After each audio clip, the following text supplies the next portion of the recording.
Lang Park, Brisbane, Channel 7 Sport presents the Stefan Super Bowl of Motocross number 3.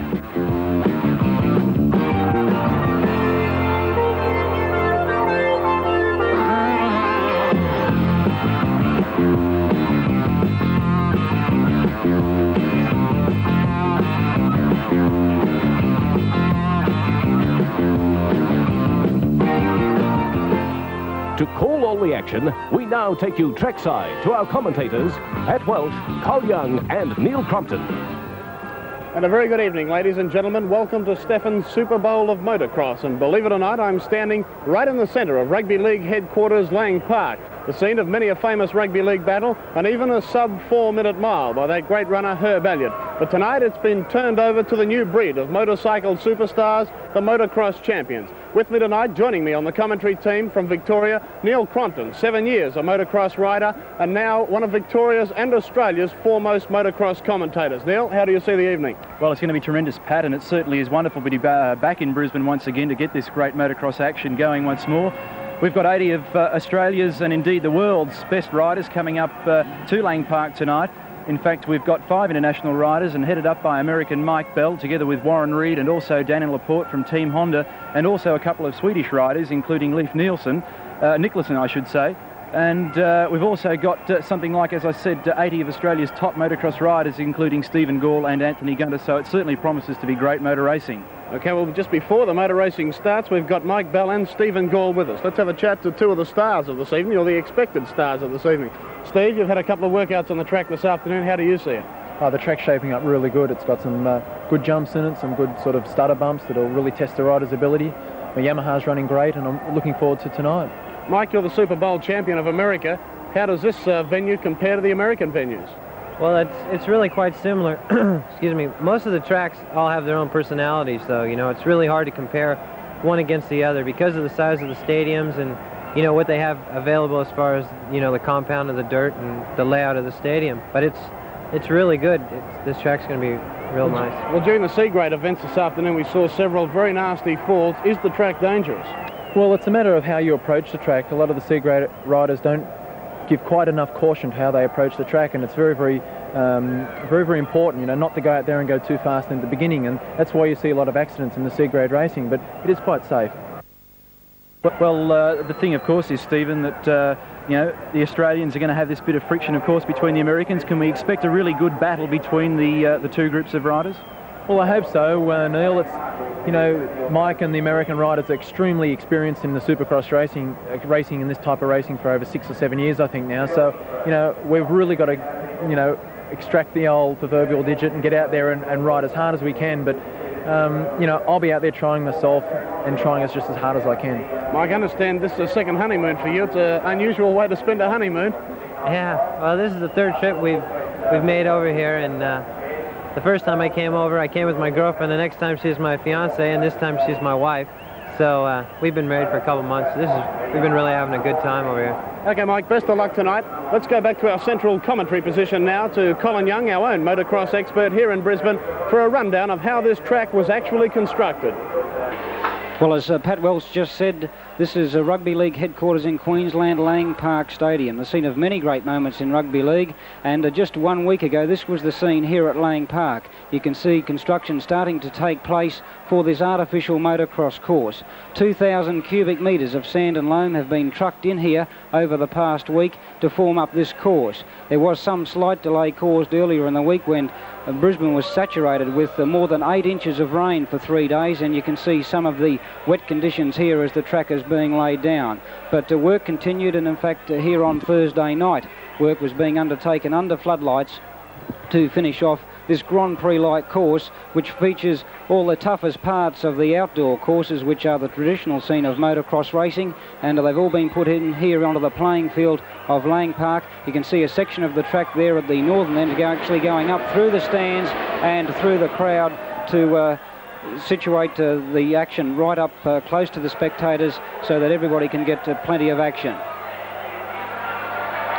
Hay bales used extensively around the edge of the racing course to help protect the riders if they do get a little bit offline, and very important part of the course, outlined with bunting. But that's the scene here at Lang Park, building of the track, and we'll go back now to the central commentary position and Pat Welch. Okay, well, that's enough talk from me. Let's go back to our central commentary position now for the Swan Insurance qualifier, featuring one of the international riders and a host of Australian riders, and let's start the action right now. Okay, heat 1 for Stefan SUPERBOWL of Motocross here at Lang Park, and the riders are on the line, and they're off and racing in the first heat, and a great start to Warren Reid, the Kawasaki rider here from America, and he has the lead going down into the first corner. The green Kawasaki, number plate R, and as he takes the first run on the first lap of this 10-lap race up into the Yamaha ski run jump, it's Warren Reid from America on Team Kawasaki. Around the top of Yamaha for the first time and back down over the super jumps, and it's Warren Reid on the Team Green Kawasaki in first place, followed closely by number 9 Peter Carney from New South Wales, and you can see just how tough the Lang Park Stadium course really is. Total of 19 riders fronting up for the Swan Insurance qualifier leg number 1. So it's Reid, Carney, then Stephen Gall, Australian motocross champion in third place. And as Reid comes into one of the toughest sections of the course here now, the Skyfleet Toyota Tornado, he has quite a handy lead here in this first heat of Stefan SUPERBOWL event. He races over 10 laps, and there's Stephen Gall, the Australian champion, back in third place on the New South Wales Yamaha team, brand new 250 water-cooled bike. Gall was the rider who really set Australian motocross alight back in May in Sydney when he beat Jim Wynett from America in the big event at the Sydney Showgrounds. But he's back in third place in this first heat and doing it tough. 1 lap down, 9 to go as Peter Carney challenges Reid on the outside. Switches to the inside of the circuit around through the Yamaha jump into the braking area, through the double jump and onto the right-hander. Great big mound on the inside of that corner, making it very, very tough and difficult. You can see Peter Carney using a very wide line. A pretty fast entry onto the back straight. There's the 3 top contenders for leg number 1. Warren Reid, Peter Carney and Stephen Gall. Peter Carney has had fairly bad luck in the last couple of weeks. Took a trip across to Western Australia to ride at the Fremantle and Bunbury Supercross meetings. Finished up in hospital as a result of the Fremantle meeting, and said to me earlier today in the pits that he really had something to prove tonight, and he's certainly trying his utmost at the moment. So it's Warren Reid, 21 years of age. Peter Carney, 18. Stephen Gall, 24. This particular machine leading the event at the moment is the first brand new Kawasaki to bless Australian circuits. It's going to be the type of Kawasaki that Australian motocross riders will be able to purchase over the counter for 1982. In fact, quite a few new machines being shown here tonight in Brisbane for the first time. Our third place rider at the moment, Stephen Gall, is riding the brand new J model 250cc Yamaha. Neil, certainly no bias there in the type of machines. We've got Kawasaki out front, followed by Suzuki and Yamaha. So our 3 top brands are all right up there. Reid, I suppose you'd have to call him the Mr. Versatile of motocross. I read in his biographies that he was a former swimming champion and weight trains, runs and rides at least 5 days a week in the States. Finished in the top 10 of the 125. And Stephen Gall has got through into second place, so Australian champion and Mr. Motocross 3 times. Stephen Gall has moved through on Peter Carney and sets off after our leader. So we've got Kawasaki, Yamaha and then Suzuki in third place. Warren Reid, former Team Honda rider, was one of the riders fairly heavily involved in the development of the early Honda motocross racing machinery. And one of 3 Americans coming to Lang Park tonight, including Danny Laporte from Team Honda and Mike Bell from Team Yamaha. You can see the disc brake on the Kawasaki as the bike weaves its way through the 4BK section of the Lang Park Supercross track. There's the gap back to second place. Stephen Gall on machine number 1, the water-cooled 250cc Yamaha. And Stephen Gall is starting to close the gap. Yes, Neil, Stephen Gall really getting into stride now. He brought a big cheer from the crowd here as he moved past Peter Carney and into second place. And I would say by the time this race reaches its end, we could expect Stephen Gall to be right on the American's hammer and giving them a good test out. Gall, as I said, is our most accomplished motocross rider, has been for a couple of years, and in fact has made 2 trips to America to further his experience in stadium motocross racing. This form of motocross racing very new to Australia, and a lot of the Australian riders are still lacking a little bit of experience. and that's why we can see the American running out in front here, taking 2 jumps at a time, as you can see, as he flies up onto the Yamaha ski run jump section, and Warren Reid putting in a lap time of 63 seconds for that lap time. A very good time here for the Lang Park circuit. In Australia a few days. He said he only had a few hours up on it. They weren't really happy about the fact that they didn't get very much time to sort out the engine. They've done some very, very minor blueprint work on the barrel of the engine of the new Yamaha Pat, but basically they felt the bike was pretty good out of the crate. It's one of the new J Series Yamahas, water cooled for the first time, and it sports the new patented Yamaha Motocross suspension. And so far they've had to do very little with it. So, I mean, to a certain degree, he's definitely going to be disadvantaged by the bike being new, but Stephen's an excellent rider, and I'm sure he's going to be able to push Warren right to the fullest amount. And remembering, of course, that Warren's new on this bike as well. The water cooled would have to be a big advantage in this tough series of heats and maybe semis that they face tonight. It would be towards the end of the night, particularly when they have some races in rapid succession when there is a heat build-up in the motor. At this stage, it probably won't make much difference. Now it's Stephen Gall closing the gap between himself and Warren Reid, and look at Gall's front wheel come up alongside Warren Reid. Looks for the inside running as they go around the back part of the course and over the revs, drop off into the left-hander through 4BK. Stephen Gall takes a wide line for the back straight. Let's see what happens here. The Yamaha and the Kawasaki bouncing all over the track. Gall lines himself up, claws the front of the Yamaha. These riders are both super fit. This race a very important one for Stephen Gall, even though the top 5 riders in this heat make it through directly to the final, and Gall in second place certainly has one of those final positions locked up. Gall is looking to increase his international standing in motocross, and any victory over these expert American riders improves his ranking in international motocross, and it could be very important for the future of Stephen Gall's overseas career for him to defeat the American riders here at Lang Park tonight. And he's certainly putting on a great show. He was right up beside Reid on that previous lap, has dropped back a little bit now, but he's making time up again. 1.4 seconds separating first from second. They're the 2 riders in contention. Warren Reid from the USA, Stephen Gall from Menai in Sydney, New South Wales. Professional motocross rider. And not only an accomplished motocross rider, but also finished 3rd in this year's Castrol 6 Hour for production road racing motorcycles. And is probably one of the most talented men on 2 wheels. Stephen Gall closes the gap again between himself and Warren Reid.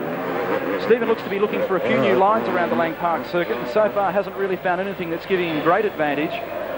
The gap is seesawing between the 2 of the riders through the tornado, lining themselves back up to end another lap. High-flying motocross action on 7 with Warren Reid and Stephen Gall. A massive gap back now to 3rd place. Yes, Neil, I think the other riders running back in 3rd and further positions have probably been astounded a little bit by the pace of these 2 front runners. And certainly Reid and Gall are leaving nothing to chance. They're out there and running very hard. They're attacking the course. They're looking for new lines, and certainly I'd say giving themselves a very good test out to make sure that they're really in top form, because later tonight there's going to be a 20-lap final with 26 starters, and there's $3,000 in prize money for first place in that 20-lap final, and that's $150 a lap, and they all want to be in top form. And here's Gall attacking Reid down the outside, coming into the tornado tunnel section, and this is the section of the course most of the riders think some passing can be done on. And let's see if Gall can do it as Reid comes up. Is he still in the lead? There's Reid on the green Kawasaki. He swoops around the top of the course, back down through the terracing and into the stadium. Neil, you were saying he was looking for a new groove around the track, and he certainly seemed to find one over in that Air New Zealand stutter bump section, didn't he? Yeah, that's where he picked up the big margin. Stephen's being very cagey at the moment. I've been following his career for a fairly long time, and he'll sit behind a rider until he can find a weakness and then at the last moment make a pounce. And I think that's what he's doing at the moment, almost over the bars. A classic flying W from Stephen Gall. That's when the rider loses his footing on the bike and almost launches himself over the top of it. I don't think there's any doubt as to whose side the crowd's on. They're going absolutely wild every time Gall gets close to it. The other thing is I would suggest that the Yamaha is handling just that little bit better than the Kawasaki at this stage, whereas the Kawasaki's a bit quicker in a straight line. The last lap at the moment, so 1 lap to go before the end of the Swan Insurance qualifier over 10 laps. The top 5 riders qualifying for the Super Bowl of Motocross number 3. Just half a lap remaining now as Warren Reid comes down the front straight in here at Lang Park, and he has a comfortable lead, and it'll be interesting to see with just less than half a lap remaining now whether Stephen Gould can make up the difference. But certainly both riders, Warren Reid the American and Stephen Gould from Sydney, were qualifying through to the final here directly tonight, being one of the top 5 finishes in this first heat of Stephen's Super Bowl of motocross at Lang Park. Warren Reid now coming around past the 4BK corner, down over the stutter jumps, and he'll take the checkered flag. From America, Warren Reid on Kawasaki, winning the Swan Insurance qualifier, the first heat of Stephen's Super Bowl of motocross here at Lang Park. Right, there we have it. Heat 1 tonight, the Swan Insurance qualifier, and already the American connection is shining out brightly. Warren Reid first in a time of 10 minutes, 2.15 seconds. Australia's Stephen Gould second, Peter Carney third, Vaughan Stiles fourth, and Gary Armstrong fifth. They'll go straight through to the final, and we'll be back with Heat 2 in just a moment. Here, I understand the starting gates, Colin, have travelled quite a few miles themselves. They certainly have. The starting gate you can see there in front of the riders, actually made in Gundawindi in Western Queensland by a wheat farmer, Paul Nixon, out there, and he designed those and had the first one in Australia, and now supplies them to all the motocross clubs and motocross tracks here in Australia. And a very intricate system of wires underneath the ground there, and all those starting gates will drop down in front of the riders for the beginning of the race. Here we are at Heat 2, the 4BK Music qualifier, Stephen's Super Bowl of motocross underway. And along the straight for the first time, and it's number 4 from South Australia, Darryl Willoughby, who grabs the whole shot. You can see tucking in behind him is number 2, Robert Beetle Bailey from New South Wales on the Suzuki. So it's Yamaha leading Suzuki as they head up towards Yamaha for the first time and over the quads. Around the left-hander, Willoughby. Beetle Bailey in second spot. Bailey, who took out both the Bunbury and Fremantle Supercross race meetings in the last couple of weeks in Western Australia, and in third place at this stage looks like Vaughan Style on the Honda.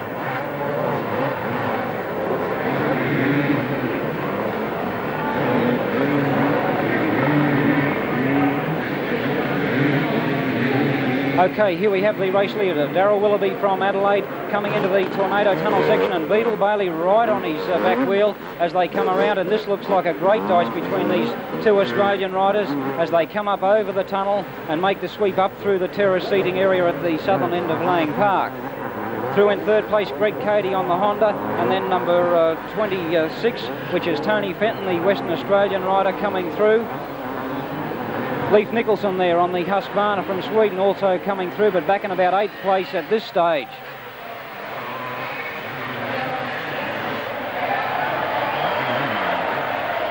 Back to our leaders once again, and you can see there's been a change because Robert Bailey from Cessnock in New South Wales has grabbed the lead from Darryl Willoughby. Willoughby, who hasn't had a very good season in 1981, been really struck down with a lot of injury problems, had bad tendonitis in his left wrist at one stage, and that put him out at the start of one of the most prestigious motocross series in Australia called the Mr. Motocross. And from there on in, it's been an uphill battle for Willoughby to try and maintain fitness and get back in that valuable race practice. But the man leading at the moment is Beetle Bailey from Cessnock. Interesting, Neil, that Willoughby was one of the few riders that we spoke to in the pits before tonight's events who actually complained about the track. Yeah, he felt it was a little bit tight and perhaps a bit slow, but as one of his mates suggested, if he wins tonight, I'm sure he won't be squealing too much. Well, there's the roar to greet Bailey as he passes the crowd. Beetle Bailey, 19 years of age, a baker by trade, single, winner of the Mountain Man motocross here in Queensland in 1980, and a rider who so far has made a fairly meteoric rise into motocross in Australia. Originally started out riding European Husqvarna machinery, and then in 1980, or should I say 1981, Team Suzuki recognised the talents of this young rider from Cessnock and said, would you like to ride for us? And from there on in, Robert Bailey has been starting to frighten some of Australia's top professional motocross riders to the point where he is now strongly regarded as being the hottest favourite, second to Stephen Gould. Dressed in yellow and blue for Team Suzuki colours, has been a fairly radical rider on the scene in the last few months, and with the expert assistance from Sydney tuner Frank Pons, has been getting calmed down just a little bit so that his riding starts to become a little more stylish. Well, Neil, as you said, Beetle Bailey, one of Australia's fastest riders, and we can see Style there and Nelly coming off. Beetle Bailey has a reputation for being a little bit on the wild side, and as you can see, as he goes over the jumps, he throws the bike sideways in the air. This is a style that the Americans have developed to help them turn the bike as it lands. Robert Bailey not quite mastering the style yet, and I've seen him take a couple of very heavy spills this year while trying to imitate the American riders. But certainly one of Australia's most talented and promising younger riders, and I feel that he's running out in front in this event. Got a very comfortable lead over Darryl Willoughby now. He's certainly going to be through to the final if he makes it through to the finish of this race, and I think we can see a good performance from him up against the Americans later in the program. Neil, you mentioned that Beetle used to be a Husqvarna rider. We have one of Husqvarna's top riders here, Leif Nicholson from Sweden, although he's not really suited to this form of racing, is he? No, not really. The Europeans generally are the masters of the outdoor type motocross events in the rolling hills in Europe. Although Nicholson has competed at San Diego, I believe, in California. So he's obviously trying to make a break into the American style of motocross, and that's Supercross, of course. How would you compare the American and the European riders? Totally different style, really, Pat. The Americans are what they call WFO. That's wound flat out all the time. The Europeans tend to sort of pace themselves and very cagely work out their races. But more and more we see in the standings, in the international standings overseas, the American riders are gradually creeping up into the world's best. Speaking of Nicholson, Neil, he's through to 4th place now, made a very slow start in this event. We have Beetle Bailey, number 2 on Suzuki, leading the race on camera. But back in the 4th place, Leif Nicholson, the European rider out here on Husqvarna. As I said, a slow start, but he's moved through to 4th place now and is in a qualifying position for the final. There's 3rd place Greg Cady on Honda, moving down through to the Air New Zealand stutter bumps at the southern end of the course and about to move through around underneath the Skyfleet Tornado. And there's a different angle on the Tornado. We can see Greg Cady going underneath and around a slow corner as he turns, and now comes up over the section with the other riders going underneath him. Now up the terracing through the Lang Park seats in the outer area, turns back down over a couple of jumps to make a very fast run down the straightaway along what used to be the old athletic running track where Herb Elliott in 1959 set a sub 4-minute mile here at Lang Park. Greg Cady, in fact, is taking a trip to California in February of 1982 with Stephen Gall for a total of 2 months to try and improve his motocross standing in Australia. Of course, the riders can pick up some very valuable hints over there, not only in riding style, but they can also get some very good bits and pieces for their bike. Talking about bits and pieces, the man that we see on screen at the moment, Robert Bailey, has just fitted a new rear shock absorber to the Suzuki. It apparently has come across from Europe, and it's called a white power system, and you can see the full floater rear end of the Suzuki sporting only a single shock absorber, and apparently it's made the world of difference to the handling of the Suzuki. And obviously Beetle Bailey, as he nods to his pit there of Frank Pons and the boys, obviously he's very, very happy with the way the bike is handling.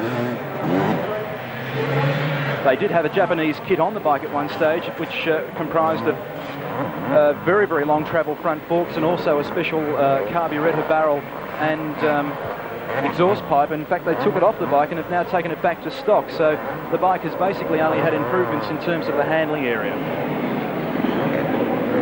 And there's an overall view of the scene here at Lang Park, and as you can see, the track running down into a tight section and then up through the stands at the northern end. A rider down there at the first corner just trying to pick him up, but they're putting him off the track. John English from Queensland. Right, he's out of contention now, but it's back with our race leader, Robert Beetle Bailey, the nickname Beetle written on the back of his jersey there, up over the Tornado section of the course and completing, almost ready to complete another lap here now of the SUPERBOWL motocross course at Lang Park. A very comfortable lead over Adelaide's Darryl Willoughby on Yamaha, who's running in 2nd place. Neil, I thought Darryl Willoughby would have been a much stronger contender than this in the heat racing. He's performed very well in stadium motocross in the past and does seem to be a little bit off the pace at this stage. Darryl used to be one of the riders in Australia who was regarded as a real hard charger. There we see one of the riders pulling out of the event, obviously in some sort of trouble. Number 40, Rob Birchall, looking down at the bike. Yes, back to Darryl Willoughby, and he seems to be suffering a fairly severe confidence problem at this stage. And things aren't really coming together, but he's in 2nd place and now he has to qualify for the grand final, and that's the name of the game in Supercross.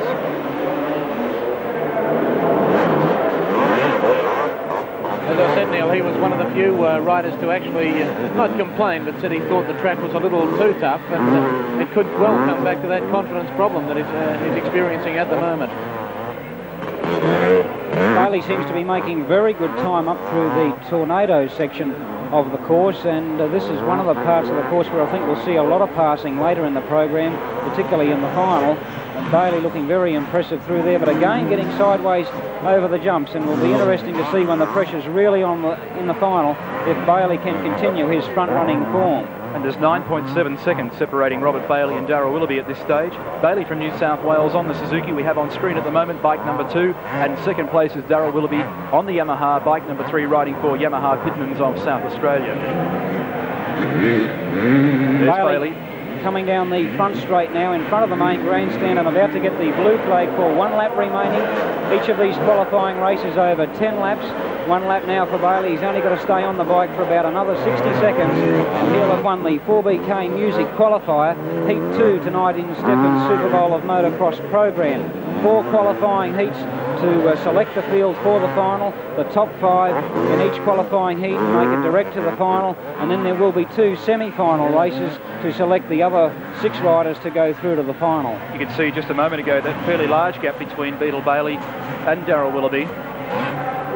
Bailey, the rider who finished a very strong second in the 1980 125cc title when he was still riding Husqvarna down at Dargle in New South Wales, had a fantastic effort with the rider who was here mechanicking tonight for Darryl Willoughby. That's Greg Toyama from the United States. And those 2 riders really put on some fine motocross riding. As I mentioned, he also took out Mountain Man in 1980, finished 3rd in the 500 New South Wales title in 1980. He was also the winner of the Queensland 125cc title in 1980. There's Beetle Bailey taking the checkered flag, the winner of the 4BK Music Qualifier, Heat 2 here at Lang Park in Stephen's Super Bowl of Motocross. Darryl Willoughby from Adelaide coming across the line in 3rd place, and in 2nd place, taking the checkered flag. All the Australians have stamped their superiority in Heat 2, the 4BK Music Qualifier tonight.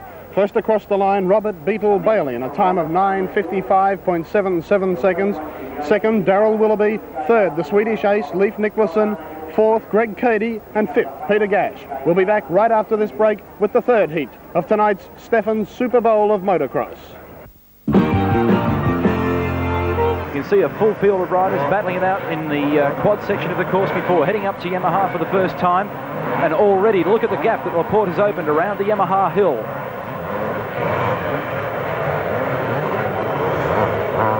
And in 2nd place is the Swedish rider Jeff Nilsson, one of the 2 Swedes running here tonight on Suzuki.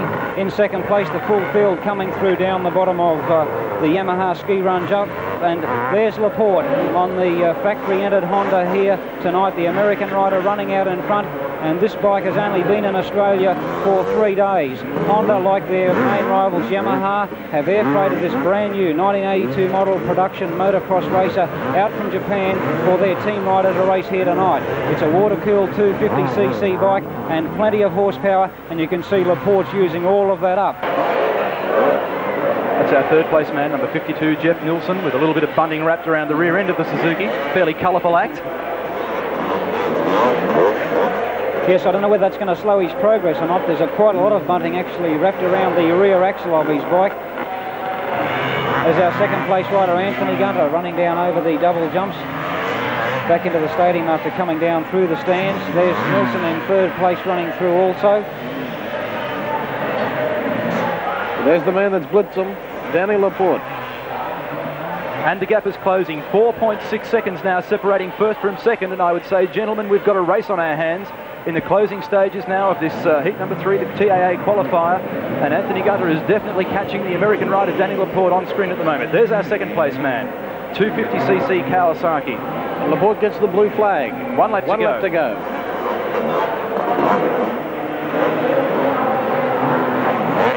Less than a lap now for Gunter to try and make up the difference between 1st and 2nd place, and I don't think he can really do it. I'm sure that Laporte realises he's got a comfortable lead, a very experienced professional rider, and I feel that he's probably just started to relax a little bit towards the end of the race, but with the checkered flag now just half a lap away, I'm sure that he's not going to take a risk of letting Anthony Gunter through.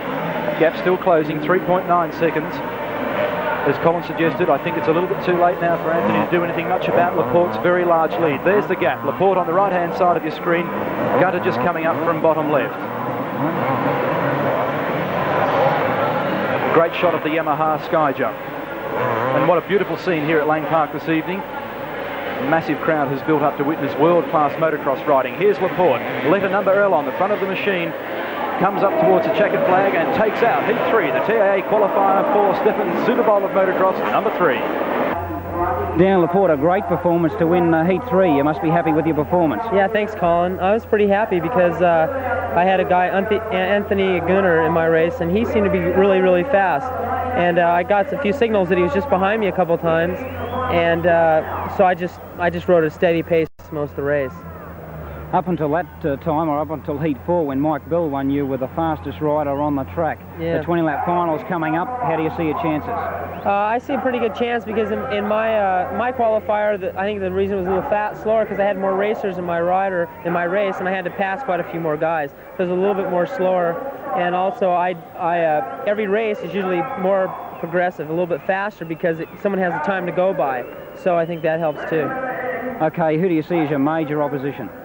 Mike Bell, for sure, because he's riding really, really good. He's been riding good in the stadiums all year, and in the United States or the world, he's number 2 right now and very close to being the champion again. So he's very, very good. Okay, all the best for the final. Thanks a lot, Colin. Okay, great. It was a little slower because I had more racers in my race, and I had to pass quite a few more guys. So it was a little bit more slower, and also every race is usually more progressive, a little bit faster because someone has the time to go by. So I think that helps too. Okay, who do you see as your major opposition? Mike Bell, for sure, because he's riding really, really good. He's been riding good in the stadium. The TAA qualifier, Danny Laporte, the American Honda rider. Second, Australia's Anthony Gunter. Third, Jeff Nilsson. Fourth, Brian Fleming. And fifth, Peter Benson. The time, 9:51.9 seconds. Qualifier for the Stephen's Super Bowl of Motocross 3, featuring Mike Bell, letter B on his machine. Number 3, Jeff Leask.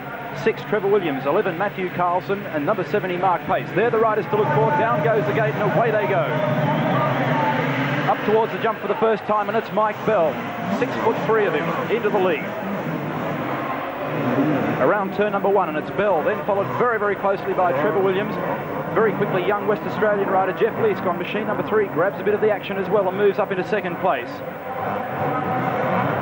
Supercross champion of America, Mike Bell, riding the brand new YZ250J Yamaha. There's the rest of the field, all bunching up very tightly as they come down off the top of the Yamaha hill. And there's our race leader, Mike Bell. His nickname, Too Tall, 6'3" from Lakewood in Southern California. And this is the rider who they said was too tall to be a top-line professional motocross rider, but he's proved them all wrong, and in fact he uses his long legs just like an extra set of shock absorbers on his water-cooled Yamaha 250. As he runs up now to the top of the Skyfleet Tornado and back down into the stadium, our race leader for Heat 4, the Skyfleet qualifier. In second place, Jeff Leask, the young 17-year-old sensation from Western Australia, coming through, followed by Trevor Williams, and then Darren Smart in fourth place. There's our leader, Mike Bell. Brand new YZ250J Yamaha.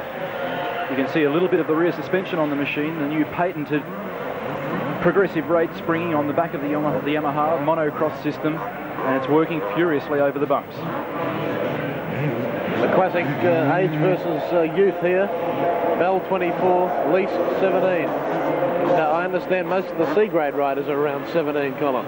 That's right, Pat, and Jeff Leask is such a talented rider. He'd never even spent any time at all in C-grade. He came straight from the junior ranks to B-grade, and a couple of months later ranked an A-grade rider here in Australia. Jeffrey's father, Bob Leask, one of Australia's better-known speedway riders many years ago, and now his young son really is showing that he's going to be a world-class motorcycle racer.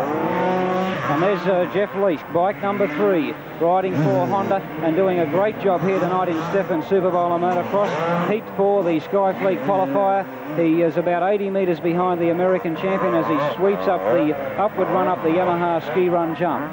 And you can see in third place, bike number 6, and that's Trevor Williams on the green Kawasaki. There's a great shot of the Yamaha hill. Back to our leader, Mike Bell. 250 Yamaha from the USA. Second place, number 3, Jeff Leask from Western Australia on the Honda. And in third place, number 6, Trevor Williams on the Kawasaki. So it's Yamaha, Honda and Kawasaki, 1, 2, 3. I think we mentioned in the opening of this show that Bell is spending a sort of second honeymoon out here in Australia, and I mentioned to him it's an unusual way to spend it, thrashing the body out there on those 250cc machines. Well, Patrick, this is the way that Mike Bell earns his living, being a top-class professional motocross rider, and he's showing everyone here at Lang Park tonight just how good he is. A sensational lap time from Bell, 58.4 seconds, 0.6 of a second faster than the best time put in by the Honda rider Danny Laporte in the previous heat. So Mike Bell with "too tall" written on the back of his pants there, you can see, leaving nothing to chance. Well, with Bell our race leader, we'll take a commercial break in the Stephan Super Bowl of Motocross. Mike Bell, our leader.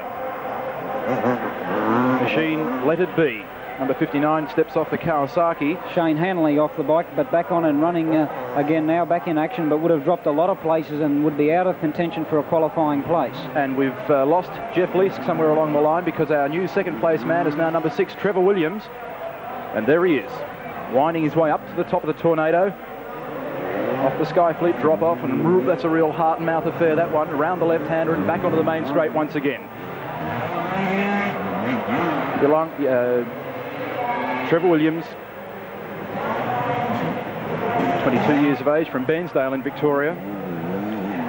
TV technician by trade, or electrician, I believe. A rider who has done very, very well for Team Kawasaki in the last couple of years.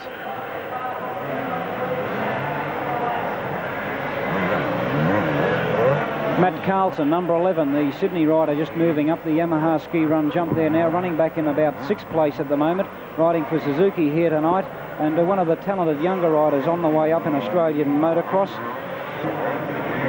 There's our race leader, Mike "Too Tall" Bell from Team Yamaha in California. And he's certainly setting this Lang Park track tonight. Another lap time on Bell, 58.1 seconds, fully 1 second faster per lap than the Honda rider Danny Laporte in the previous heat.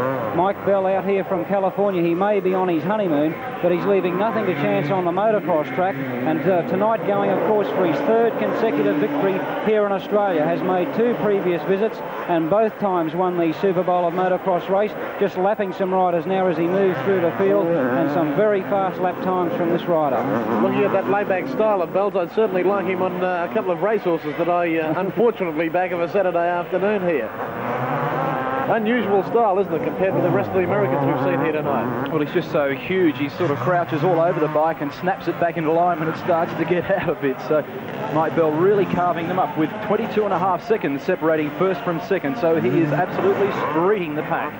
Well, as Bell comes up over the Yamaha ski run show, we pick up 2nd place Trevor Williams, and we might just watch Trevor come up over the Tornado Tunnel, and we'll pick up the gap to 3rd place. Jeff Leask running in 3rd place, had some problems and dropped back. Matt Carlson, number 11, I think, may have taken over 3rd from Jeff Leask. So Leask in plenty of trouble. Matt Carlson now in 3rd place. That's number 70, a lap rider. He's well out of contention. Yeah, Jeff Leask is around about another 10 to 15 seconds behind Matt Carlson at this stage in 4th place. So once again, we've got that very good mixture of machinery, so all's looking great for the 20-lap grand final. I understand Bell only decided yesterday to ride the new Yamaha. They flew them direct from Japan on Thursday morning, so it's not very much time to develop a new bike. But as I said a little bit earlier on in the commentary, the bikes have just come together so very, very well. It's often the case when they first unpack a brand new bike, it takes anything up to 3 to 4 months to really sort the machine out. But the brand new YZ250J just seems to be one of those bikes that suits the pros right down to the box and dice. I think while we look at Bell carve up this track, we should mention the incredible work that's gone on to get the track ready, Colin. I think we phoned Noel Stanaway, our weatherman, and worked out that there was something like 350 millimetres of rain fall on the track from last Sunday to Wednesday morning. That's almost 14 inches of rain. And to see it tonight, you certainly wouldn't believe it. Yes, a lot of work gone in by track organisers, Pat, to get this Super Bowl course ready tonight. 2,000 cubic metres of sand and loam gone into Lang Park here, and a credit really to the organisers to have it in race-worthy condition tonight. And the riders, particularly the overseas fellows, are really doing it justice here with some very good lap times and some very spectacular racing. I think Blair Shepherd and his boys will sleep very, very cosily tonight. Yes, no chance of rain here tonight at Lang Park, and a very dry meeting to run through for Stephan Super Bowl of Motocross. Watching the the brilliant style of Mike Bell as he literally shoves the Yamaha around the course, and it's really good and very, very interesting to note the way Mike Bell takes those tight corners. He literally locks the rear end of the bike up and does a very, very quick pivot and is back on the gas once again, using what they call the American fan, the clutch technique, as he goes past young Western Australian rider Jeff Lees. You might even see it here as he comes up towards the Tornado. You see him grab the clutch and then he releases it with a big rush of power once again, and the bike takes off in one very big hurry. You'll notice 2 fingers out on the clutch lever. Up into the braking area once again. Very hard on clutches, but very quick around Supercross tracks.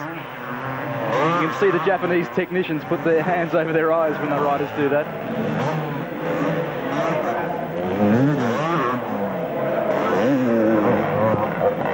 Mike Bell running out in front, number B on his bike and crouched over the back wheel as he goes up over the jumps, and there's number 6, Trevor Williams from Victoria, Team Kawasaki, running in second place, now entering the Skyfleet Tornado section of the track, one of the trickiest parts of the course, but he's well back in second place.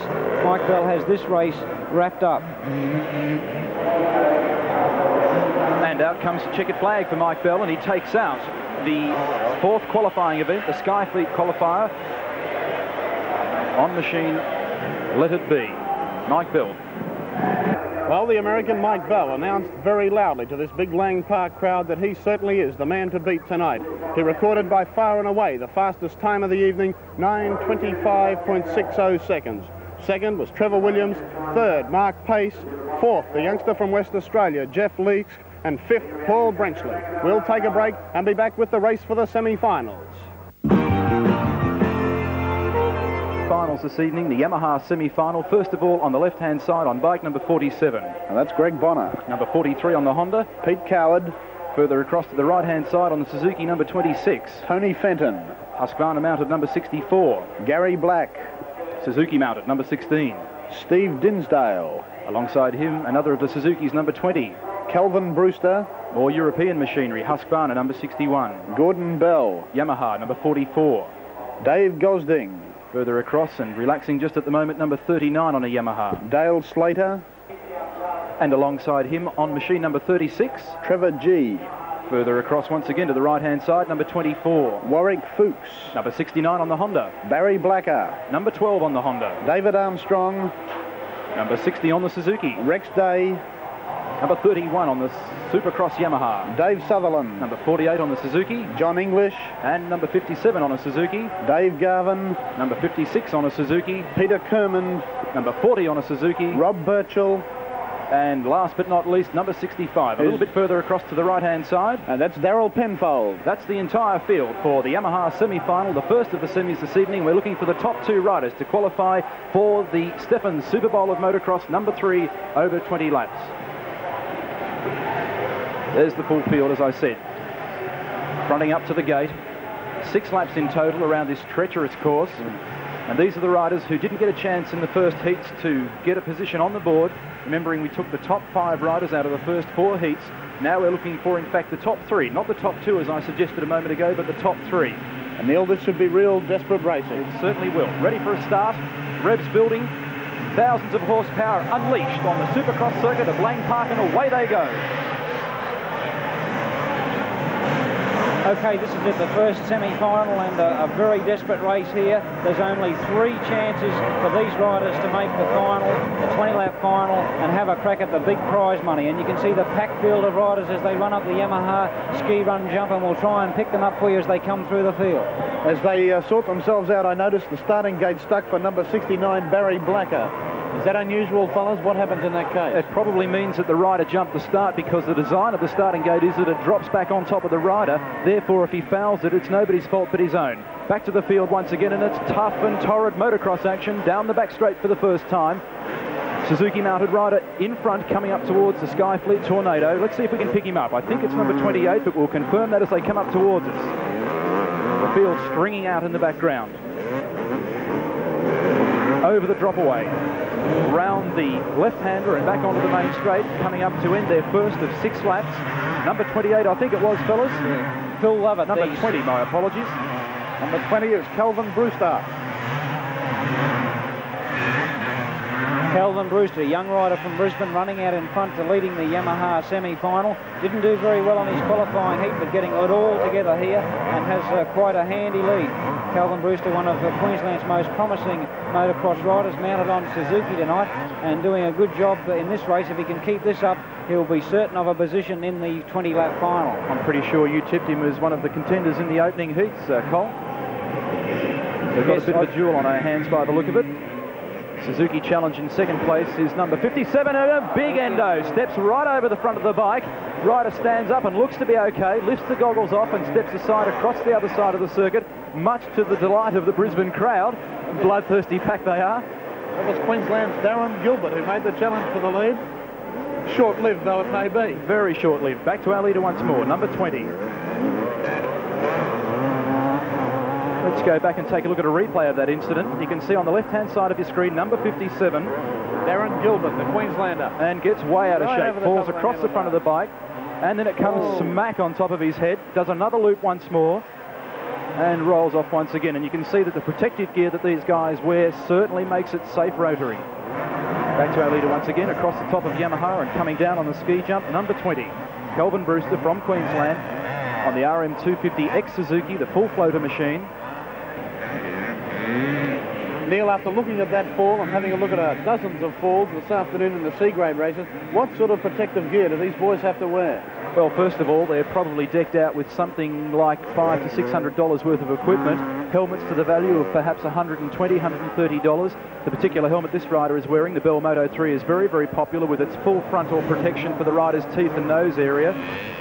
They're using goggles, they've got gloves, padded wind cheaters, chest protectors, kidney belts, either leather or fireproof nylons for the lower half of their torso, as well as perhaps polyurethane or even leather motocross boots. Very, very sturdy equipment and extremely expensive, but of course a very small investment to pay for your own safety.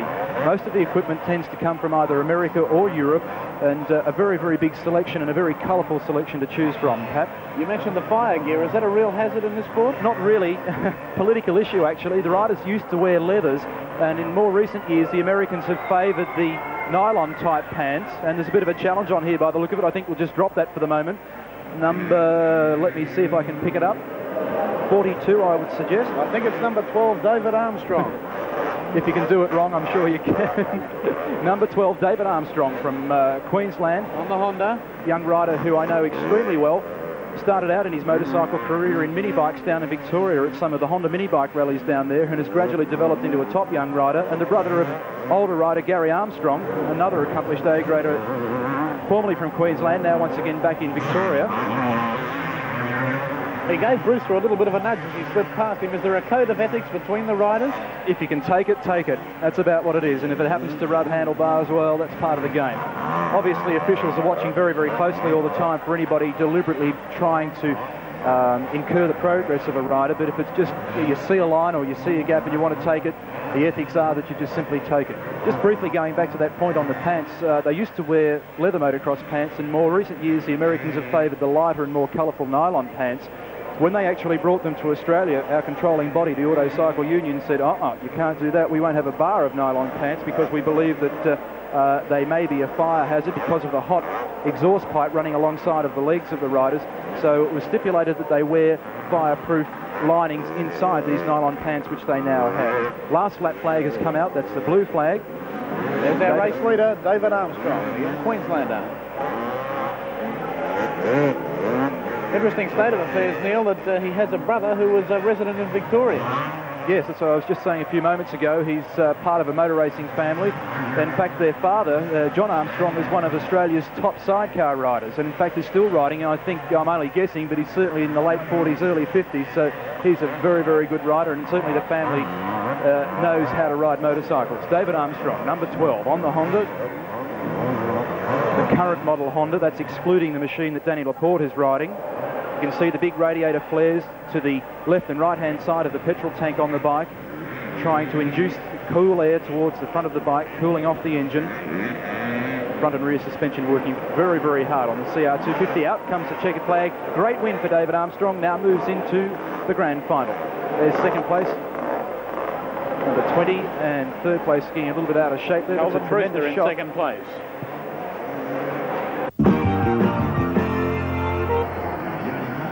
Another full field of riders lining up for event number 6 on our program this evening, the Crest Hotel semi-final. Once again, the first 3 riders qualifying for the Stephan Super Bowl of Motocross 3. Once again over 6 laps. Right, and this is a very important race for all these riders, only the first 3 going through to the 20-lap final. And here we can see the lineup as the camera moves across the race field here. Number 30 is Gary Jansen on Suzuki. 29, Rod Clements, a young Brisbane rider, one of the youngest riders in the race tonight, only 17. 22, Mark Hill. 49 on the Suzuki is Ross McWhorter. 33, and we have 2 49s in this race. Your second 49 rider is Dave Middleton on Honda in the red gear. And then we pick up number 17, Charlie McBride, and number 59, Shane Hanley. And 62, Dave Hayes. Standing by for a start, ready for the gate to drop. Individual gates in front of each rider, and away they go once again. Up towards turn number 1, and it's flat-out action once more. 3 riders right across the track, and number 22 is the rider who grabs the whole shot on the Suzuki. That's Mark Hill. Over the Yamaha quads and up towards the top of the hill for the first time. Already there's been a change for the lead. Off the ski jump. Number 17, it is our leader now on the Yamaha. Charlie McBride, rider who has followed the national motocross scene for a couple of years now and done extremely well. Obviously very keen to get a ride in the grand final. In second place, we've got number 21, I think it is, Les Woodford. 29 running in second, Rodney Clemens, the young Brisbane rider, but he's being heavily challenged by Matt Carlson, who's through into second now as they come into the Tornado section, and this is where a rider gets a chance to pick up the action. So Matt Carlson, a Sydney A grader, a surprise to see him back in a semi-final, but he's in there running second place, obviously hot to get one of those top 3 positions to run into the final. But number 17, Charlie McBride, running out in front. Then Matt Carlson, number 11, in second place. And then Rodney Clemens in third. Suzuki dominating the 2 of the first 3 positions. McBride leading on number 17 Yamaha. But here comes Matt Carlson, challenging on the inside of the Yamaha ski run jump as they make the tight turn back into the stadium. But it's McBride holding off Carlson as they come into the rough section of the course, spinning around in front of the main grandstand and down the front straight away. So the numbers are 17, 11 and 29. Yamaha, then 2 Suzukis hot on the Charlie McBride machine. This should be pretty good. The young Wollongong rider goes into the lead. A beautiful move. In fact, I didn't even expect that one. I was just about to say, I think he'll make a dive, but I wasn't sure that it was going to be that quick. So our new leader is now Wollongong rider, 18 years of age, Matthew Carlson, former Australian judo champion. Off the Skyfleet drop-off. There's 4th place man, number 55, and behind him, number 33. 55 being Darren Smart, and then 33, Mark Harris. Back onto the main straight once again. Leaping motocross action on 7 Sport. Remembering that the top 5 riders out of the first 4 heats have already won their place into the grand final. We're now looking for the top 3 riders to take out of these semi-finals and place into Stephan's Super Bowl of Motocross, number 3, 1981. Another rider has come down. And who do we have here? Number 22, the rider who got out of the gate first of all, right back at the start. That's Mark Hill. Mark Hill in plenty of trouble there, tangled in the hay bales and the track bunting. And the Stephan Super Bowl of Motocross is all over Hill. Back with our race leader, and it's Matt Carlson on number 11, running down over the Air New Zealand stutter bumps and swinging around now into the Skyfleet Tornado. And he has this race well in control, has quite a handy lead over our second place getter. Carlson, a very fit young man, very strong, a forceful style on the bike. There's a battle for second and third, and what great racing that looks like being. And then a gap once again back to our 4th place man, number 55. See quite a big crowd lingering around the edges of the track there, enjoying world-class motocross at Lang Park in Brisbane this evening. The 250 Suzuki, full floater rear suspension, single shock absorber. Oil and nitrogen charged to try and keep it cool and work effectively right throughout these races, and of course they'll be looking to keep their suspension right up to an optimum level for the 20-lap race.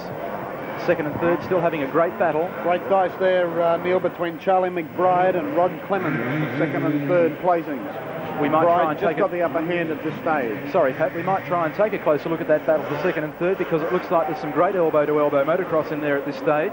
And there we have it, Charlie McBride. And number 29 on the Suzuki just behind him. And that's Rod Clements. Okay, second and third, and both these boys in a qualifying position for the final. This Crest Hotel semi-final takes the first 3 place getters direct into the final, and at the moment Rodney Clements and Charlie McBride have second and third sewn up, and they're going to be straight through. And that's the other rider who looks like he's going to go through into the final, number 11, Matthew Carlson, our race leader. Doing a great job out in front as he swings around the top of the Yamaha ski run jump, getting set to complete another lap of the Super Bowl course.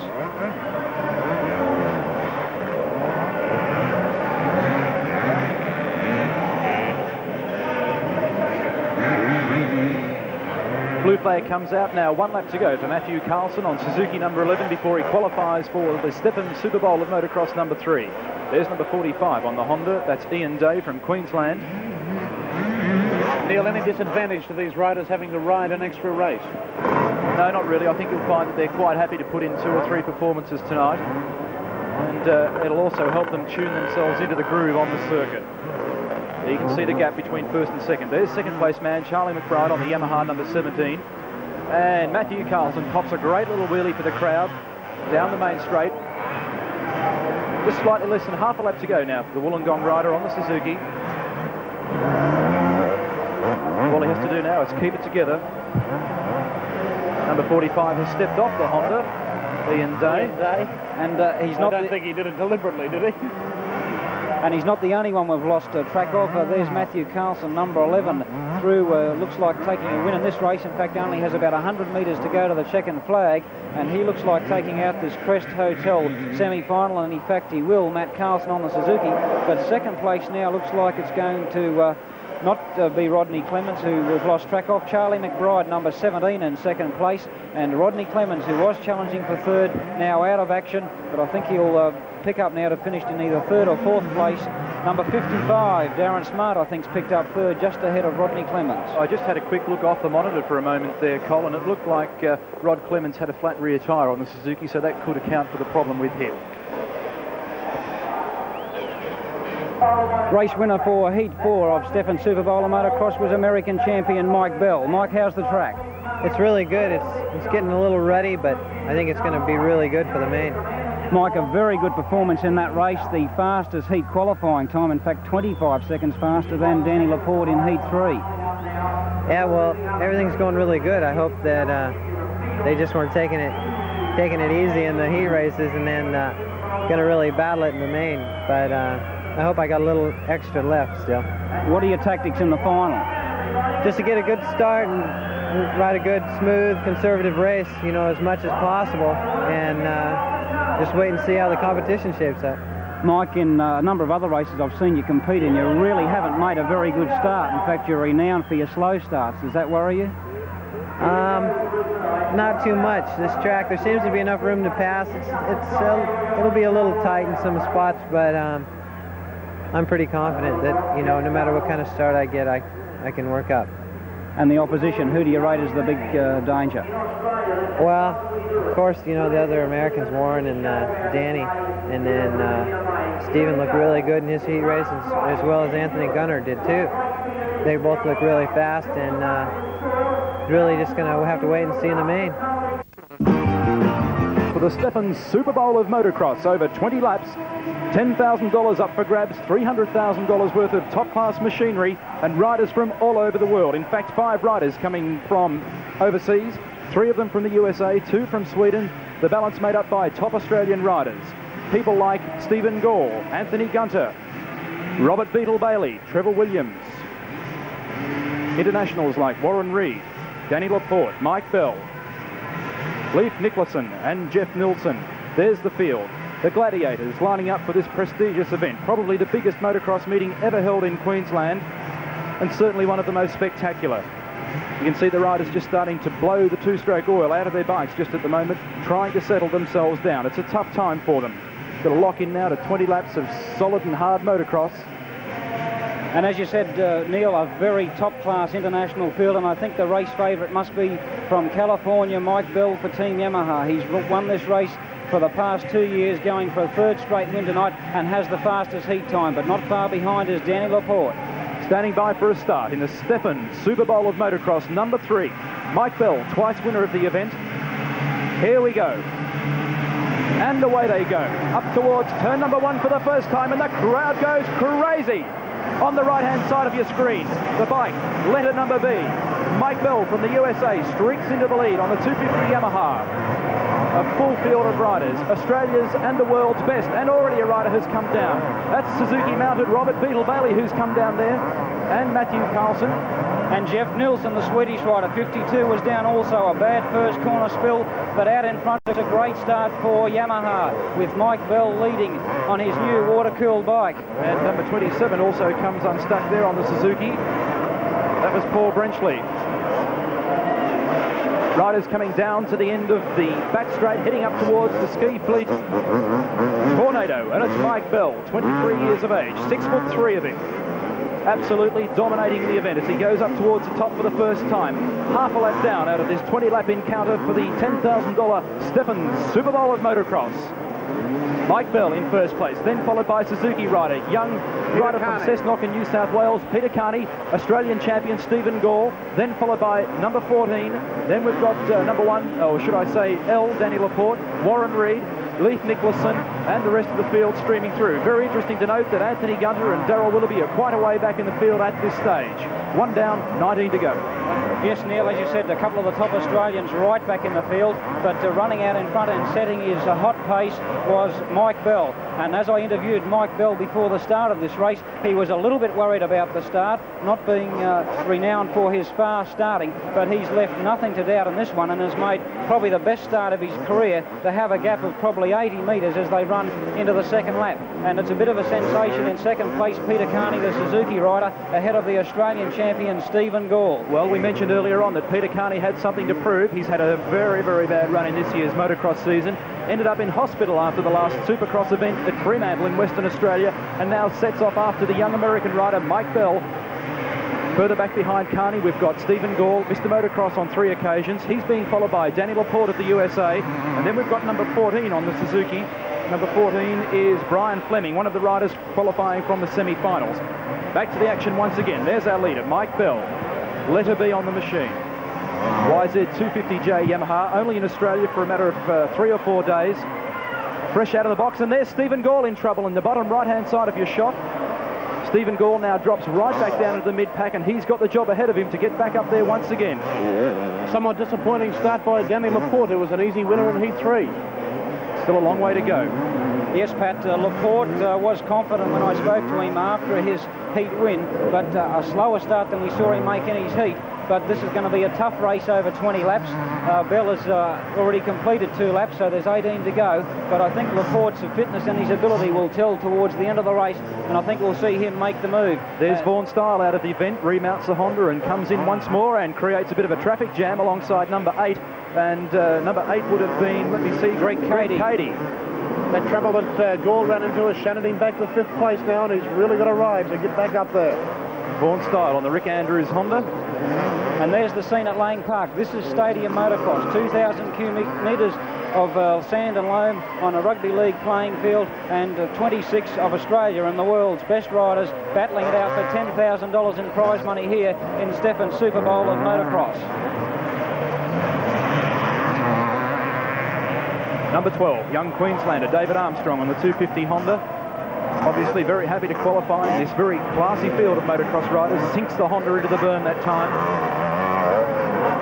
We'll try and check the gap between Mike Bell, our leader on screen at the moment, and his second place man. And that's now become Danny Laporte from the USA. So we've got USA 1 and 2. Peter Carney flying the Australian flag very high in 3rd place. Now Stephen Gall moves up into 4th place. This is very interesting, Neil. Mike Bell leading, and if we can just watch the gap between 1st and 2nd. Mike Bell with B on his Yamaha, and there's Danny Laporte coming down the ski run jump. We just saw Bell come through that section, and number L is Laporte on Honda, and he's now in 2nd place. And there's 8.1 seconds separating 1st from 2nd at this stage. A great battle shaping up here, the two Americans running first and second, and certainly they've shown tonight that they really are the Supercross experts. If we can, we might try and drop back a bit once again, because Stephen Gall is now really starting to apply the pressure to Peter Carney in third place, and I would predict that perhaps Stephen Gall would get through on Peter Carney and start to chase the Americans. There's Laporte. Let's take a look at the gap as they go over the top of the Tornado. That's the shot from the rear of Laporte's machine. Onto the main straight once again. Now, let's have a look here. There's second place man on the Honda. Here's the battle for third and fourth. Peter Carney, machine number 9. Then Stephen Gall, number 1. Then followed by the third of the American riders on the Kawasaki, Warren Reed. And would you believe it, we've got a dog on the course. We might try and pick that up along the main straight. Danny Laporte in second place on the flying Honda, and I might add that the dog has been arrested by the Queensland Police. Okay, well, there's Danny Laporte in second, and back in third place now, Stephen Gall.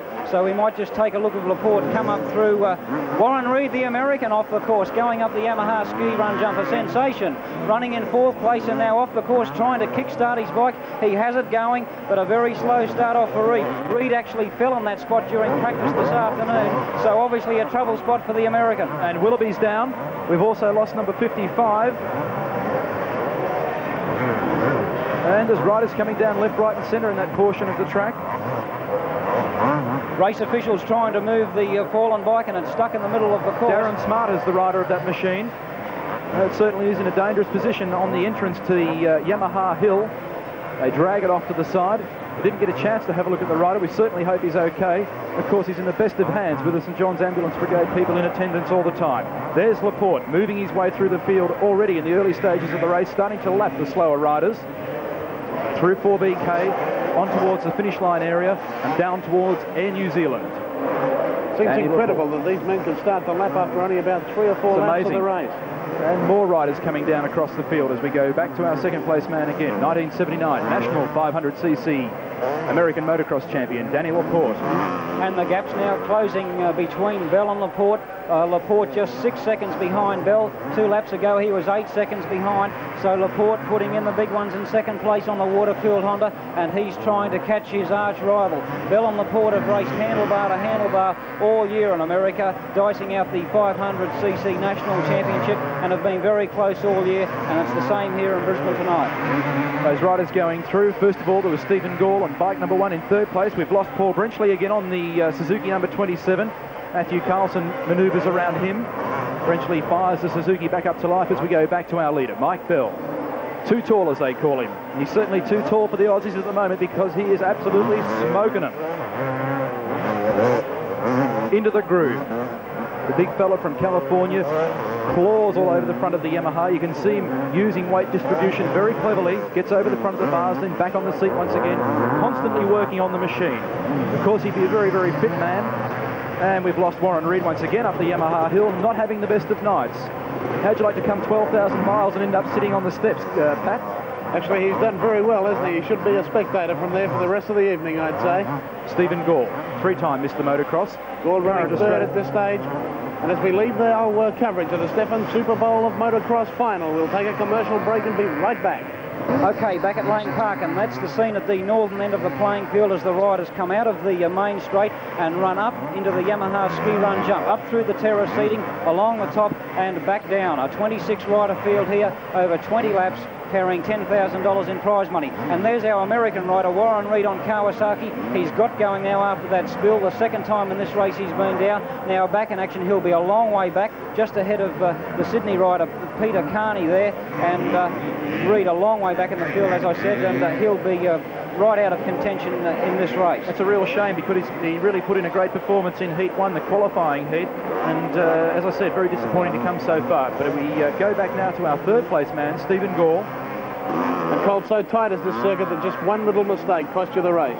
Stadium Motocross is renowned for this, Pat. It's really tests the rider's skill, because, as you said, one little mistake and you can lose so much ground and no time to make it up. We just had a very brief look at our fourth place man. There he is, number 9 on the Suzuki, should I say. Nearly spat that one out the wrong way. The Yamaha Suzuki it was.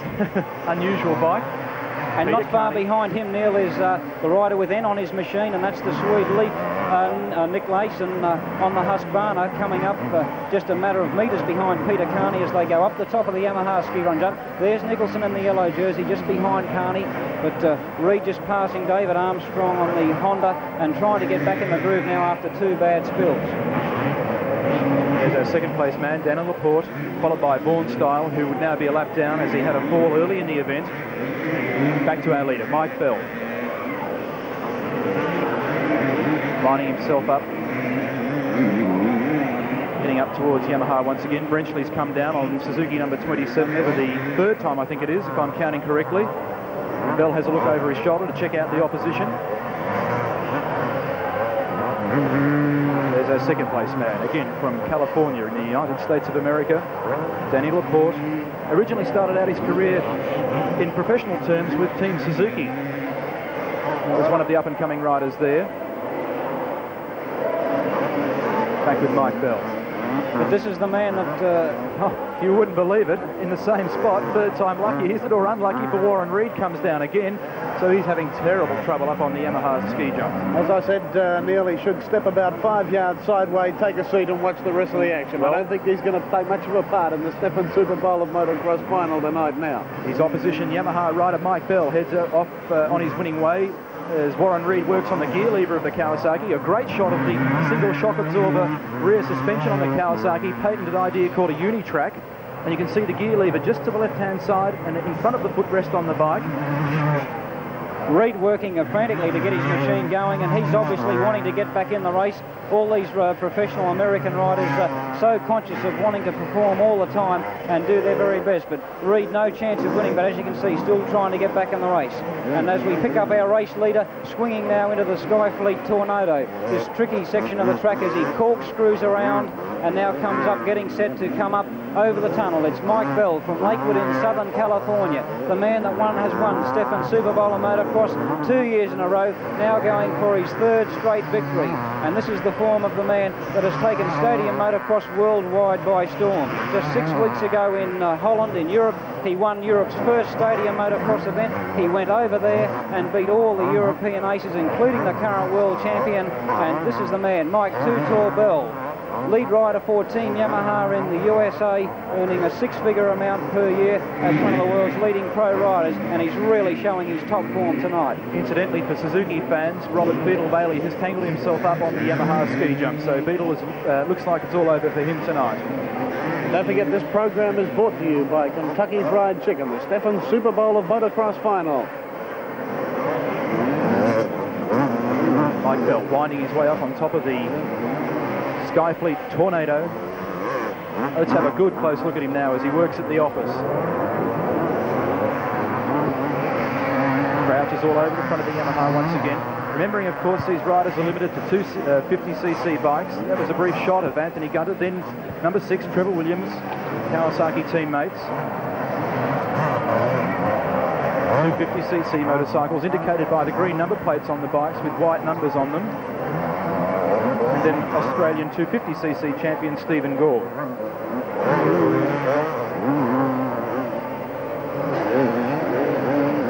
Going up through the Skyfleet Tornado. As I said earlier, it's blown quite a few riders' hopes away tonight. And there's Stephen Gore running down off the Tornado. He's running in 3rd. In 2nd place is bike number L, Danny Laporte, the American for Team Honda. And he's gradually making ground up on Bell. The gap now is down to 5 seconds. In the last 4 laps, Laporte has caught up 2 seconds on Bell and making his run to challenge for the lead. But there's the leading Australian rider in the event, Stephen Gall. In May earlier this year, Gall won the Sydney SUPERBOWL of Motocross at the Sydney Showground, beating the American Jim Wynant. But tonight doesn't look like it's Stephen's night. He's running in 3rd behind the 2 Americans, picking up young Jeffrey Leask on bike number 3, running back in the field. Leask, I thought, would have performed better tonight. And now number N, Leif Nicholson, the Swedish rider on Husqvarna. Not entirely used to this Supercross style of racing, more known for his outdoor exploits in Europe, but performing very well tonight, and I think could be running in the top 6 place getters at the moment. There is now 8.9 seconds separating Bell from Laporte, and it looks like Laporte may have some sort of hand trouble at the moment. The last time down the straight, he looked to be in a bit of bother as he indicated towards the pits. There's the current 250cc Swedish motocross champion, Leif Nicholson.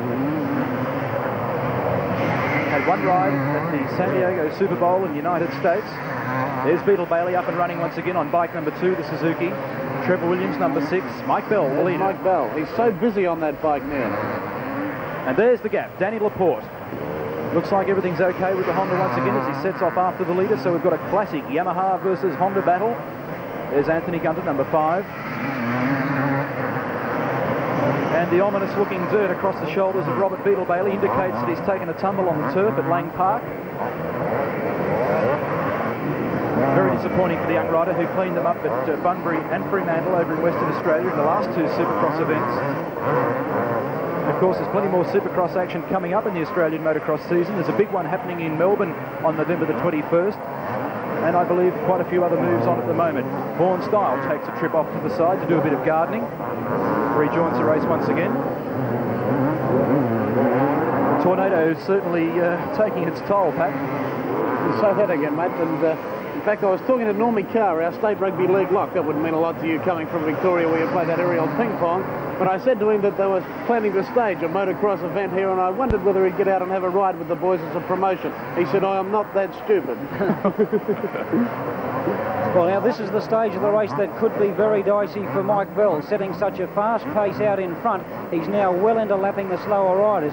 In fact, I think he's probably well up into lapping the top 10 place getters, setting a furious pace out in front. And this is where a leading rider can be brought undone. He has to be very careful, pick his line through the slower riders and make sure that he doesn't get balked or get into trouble. And there's Beetle Bailey right out of action, has decided to pull out of the race. I think a couple of heavy spills, shaking his hand there. And as you can see, plenty of mud on the back of Beetle Bailey. And I would say the young Cessnock riders had enough for tonight.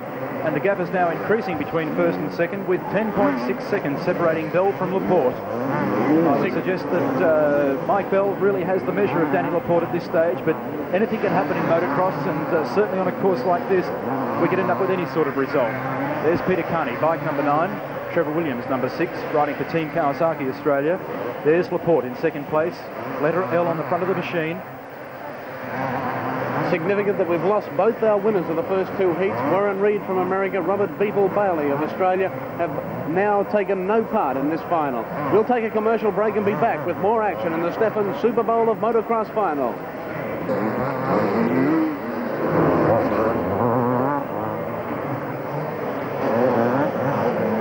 Back at Lang Park, and all the action of Stefan's Super Bowl of Motocross, and number 8 Vaughan Style on Honda, just making his way up the Yamaha ski run jump, running well back in the field after a slow start. You can see the deep ruts there gouged in the track by these motocross machines. Very hard work on the track and riders, and also on the machines. Going at that pace, it must be incredibly difficult to get into that groove. Yes, it is. They've got to really pick their lines through the track and rough stuff, Pat. But of course, this artificially made stadium motocross course is designed to reproduce all the toughest sections of the man-made courses. Vaughan Style just slowing down there. And here comes Stephen Gall from Sydney on Yamaha and running in 3rd place. Now also making his way through the lap slower riders. And Gall, the leading Australian in the event, behind Americans Mike Bell and Danny Laporte. Sponsored by the New South Wales Yamaha team and on the new Yamaha 250J water-cooled model tonight.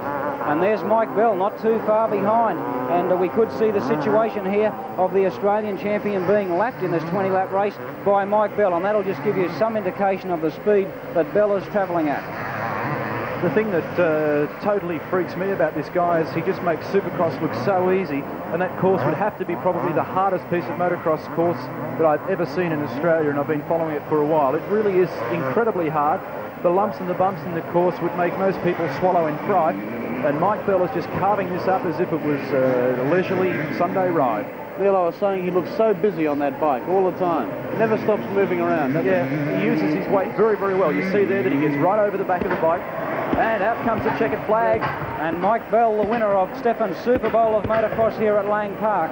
And all the way win for Bell. He never looked like being defeated at every lap. But for Team Honda, Danny Laporte in 2nd place, taking the checkered flag. And in 3rd place for Australia, Stephen Gall. But there he is, Mike Too Tall Bell from Lakewood, California, the winner of Stefan's Super Bowl of Motocross.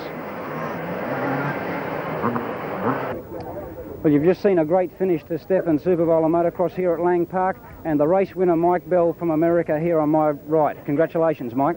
All right, thanks a lot. And also with us here in the presentation area is the sponsor of this event, Stefan from Stefan Hair Fashions in Brisbane, and he has the first place getters trophy and will make the presentation. Hi, first I'd like to thank Lang Park for making this possible. Thank all the spectators for making it so exciting, because riders like the excitement of people and the noise they make. I'd like to thank the great rides you guys did. I did fancy my little friend here, Danny, but you can't take it away from a great rider. Congratulations. All right, thank you very much. Okay, well, first place to Mike Bell and Stefan SUPERBOWL of Motocross, and as Stefan mentioned, in second place from Team Honda, Danny Laporte, and the Australian rider Stephen Gall coming in third. Thank you very much. Thank you. I want to see you win it next time. Yeah, so do I. Mike Bell's a pretty fast racer, and if you let him get out ahead of you, there's no way you can catch him, so maybe next time. Thank you very much, Stefan. And third place, first for Australia, Stephen Gall from Sydney. Congratulations. This is a great country. We're going to have great riders, and I hope next time you make them chase you. Thank you very much. Thank you very much, Stefan. I'd like to thank Yamaha for bringing the fantastic YZ250J to Australia. It's really great for me, and just like to thank everyone. Thank you very much. Mike Bell, a tough race to win Stefan SUPERBOWL. Yeah, it was pretty tough. Really just the lap riders. I had a good start and just tried to ride a conservative race and just try and stay ahead of Danny and the rest of the guys. You had an extra incentive to win tonight, I believe, two very important executives from Yamaha Japan in the audience. That's right. Tonight was the big debut of the new J models for 1982, and the bikes work really well, and I'd really like to thank Yamaha Motor Corporation and all the guys at Anna Thompson, and especially Rob Asink from Gaythorne Yamaha, and all the other guys that helped get my bike ready. They did a super job. Everything worked really great. Mike, you led every lap. Was there at any stage where you felt you wouldn't win or you were going to get a strong challenge? Well, there was a couple of times, like I said, I got locked in, you know, handlebars with some lap riders, and it got pretty close a couple of times. It was a little scary, and some of the lap riders were real good guys, you know, they're real fast, and you know, they might have gone down in the earlier parts of the race, so, you know, they're capable of running with the leader, so it's hard to get around them. A tough race tonight, Mike, and I know you've got a busy schedule. You're leaving for America on Monday, and I believe a big race next weekend in America. That's right, I have a race in San Diego next weekend, so got to get back on my way home. Okay, well, that's Mike Bell, the race winner. In second place for Team Honda, Danny Laporte, won his heat race, but just couldn't get the job done in the final, Danny. Yeah, thank you very much, Colin. The race here is a lot of fast riders now in Australia. I've ridden against a few of them in the past, and they're getting better and better. It's really nice just to be here, and I'd like to thank the people at Honda for sponsoring me here, bringing me here, especially Blair Shepard and Stefan, and my mechanic, Bill Bunter. So I just have to say that Mike outbeat me, so that's great. Okay, Danny, and for Australia in third place, Stephen Gall. Back in May, Steve, I saw you beat Jim Wynott, the American, in Sydney, but Mike and Danny just too good for you tonight. Yeah, Mike and Danny certainly outclassed me tonight, and I'd like to thank them for a great race. They've taught me a lot when they've been out here, so it's really great for us to be able to have the chance to ride against the Americans, because we really do learn a lot. About halfway through the race, you got tangled up with a couple of slower riders and nearly had a spill. Did that put you off the pace for the rest of the race? Not really. I stalled the bike once and I had a bit of trouble trying to get it going, but it's just all the things that happen in a race, and you've just got to put up with those sort of things. That, you know, I'd like to thank everyone for coming along, and especially Yamaha for getting that new riders from all points of the country, and even our very best rider, Stephen Gall, ended up almost one lap down on this flying 6'3" American Mike Bell. Great motor racing, and even though I was a little disappointed about the fact there wasn't really an Australian challenge, I think the masses of spectators got some brilliant motocross racing, and it's been a long time since we've had anybody of the calibre of Mike Bell come out and do that to an Australian field, and I think that the whole event really now gives a measuring stick to the Australian motocross riders to get in there and really start to push it along. It was very good. It was great to be here. Colin Young, how far are we behind the Americans? Well, I just had a quick chat to Stephen Gall, and he got off the bike and just shook his head. He couldn't really believe how fast Bell was, and 2 years ago I saw Mike Bell win the first SUPERBOWL of motocross here in Brisbane, and all the riders thought, well, in a couple of years' time I think we can be fast enough to beat Bell. But he just keeps getting better and better, and I think when you're being a paid professional rider and earning the money that Mike Bell does. He just wants to get better and better all the time. I think it's really going to need the Australians to go to America and spend a season there before they can match these guys shoulder to shoulder. Well, that's it. The Stephen Super Bowl of Motocross, a unique sight here at Rugby League headquarters, Lang Park. Don't forget, stay with 7 Sport for the Tooth Golf Classic, live from Tweed Heads next Sunday afternoon. This is Pat Welch for Neil Crompton and Colin Young, signing off.